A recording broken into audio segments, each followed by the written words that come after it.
Hi, இன்றைக்கி டே 10 start ஆகிருக்கு. ஏஞ்சதுமே climate எப்படி இருக்குது அப்படின்னு செக் பண்ணிவிட்டு, ஓகே வாஷிங்க்கு போட்டிருந்த ட்ரெஸ் எல்லாம் எடுத்துகிட்டு டெரஸில் காய போட்டுடலாம் அப்படின்னு சொல்லி நானும் ஹனாவும் ட்ரெஸ் எல்லாம் எடுத்துகிட்டு டெரஸ்க்கு கிளம்பிட்டோம். டெரஸில் போய் பார்த்தா கிளைமேட் ரொம்பவே நல்லா இருந்துச்சு. வெயிலே இல்லை அண்ட் மழையும் இல்லை, காற்று ரொம்ப ஜாஸ்தியாக இருந்துச்சு. அப்புறம் பார்த்துட்டு கீழே வந்தால் கிச்சனே மெஸ்ஸியாக இருந்துச்சு. நான் கிச்சன் எல்லாத்தையும் க்ளீன் பண்ணிவிட்டு அப்புறம் வெஜிடபிள்ஸை கட் பண்ண ஆரம்பிச்சிட்டேன்.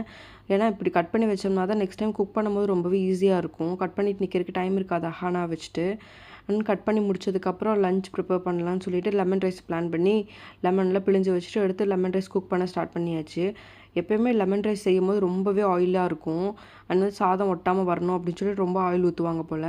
நான் இந்த வாட்டி ரொம்பவே கம்மியான ஆயிலில் குக் பண்ணிக்கலாம், ஏன்னா சாப்பிடவே முடியல, பாப்பாவுக்கும் கொடுக்க முடியலன்னு கம்மியான ஆயில் ஊற்றினேன். அண்ட் ஹஸ்பண்ட் காலிஃப்ளவருக்கு மேரினேட் பண்ணி வச்சுருந்தாங்க, அதையும் பொரித்து இன்றைக்கி lunch lemon rice with cauliflower chilli தான். பாய்.